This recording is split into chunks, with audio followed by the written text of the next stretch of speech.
I recently painted my tripod and I put it on film, and there was some interest in how I did that.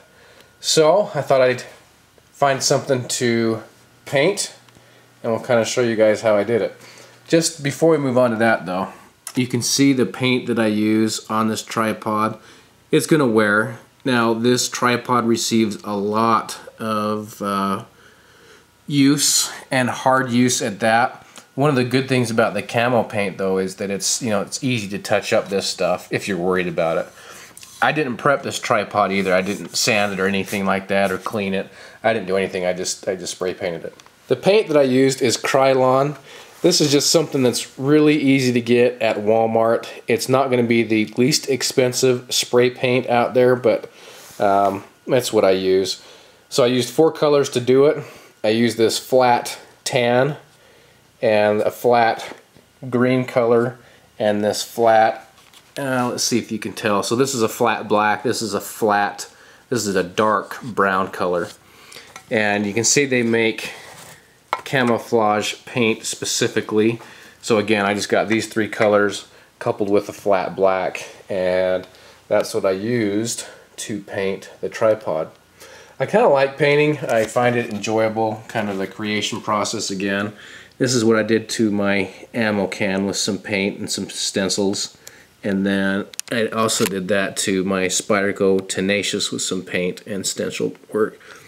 Someday I'd like to redo this with some Duracoat. I think it'd last longer. You can see, again, this is the Krylon, and it'll wear a little bit. But on the other hand, it kind of makes it look cool too.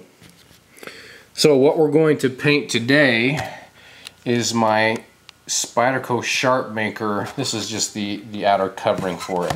So I thought this would be kind of fun to shoot, and we're just going to do it the same as this tripod. We'll start off with our lightest color first. That's going to be our base color. And the best way to do this probably would be to prep this a lot better. Sand it, de-oil it, degrease it, but honestly I'm not going to do that. I just don't have the time.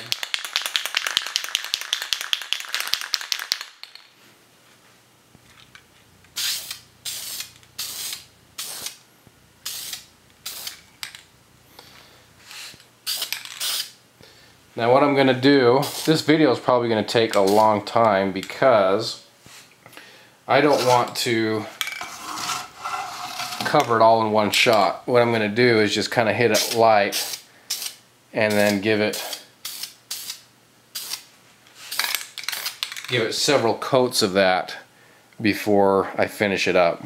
That way you're not gobbing it on, it's not going to drip on you. Put 3 coats of that tan on there, and I just using a hanger to put inside of it, and that's going to help me just maneuver it a little better as I'm painting it. Going to start with the lightest, the next lightest, which is probably going to be this flat green that I've got here. This is kind of the fun part because this is where the design and the artistic part comes out.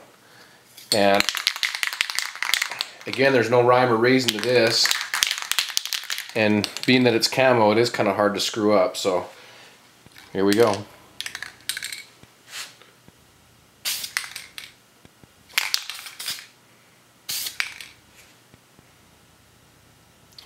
And I think what I'm going to do here is less is more, because this is such a small item that we don't want to go too much, or I don't think it'll look very good.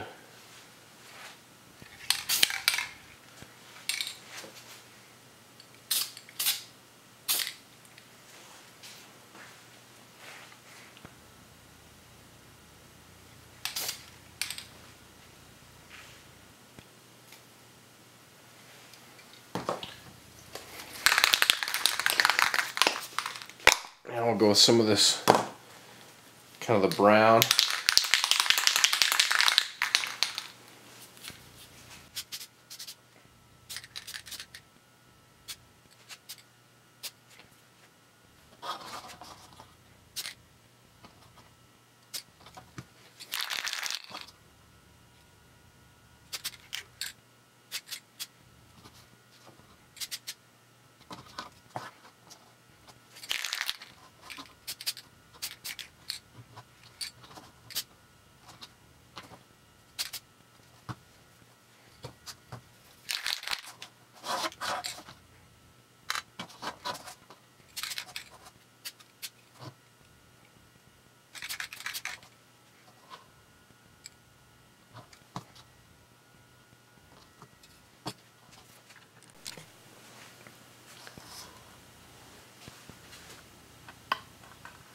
there is the completed product.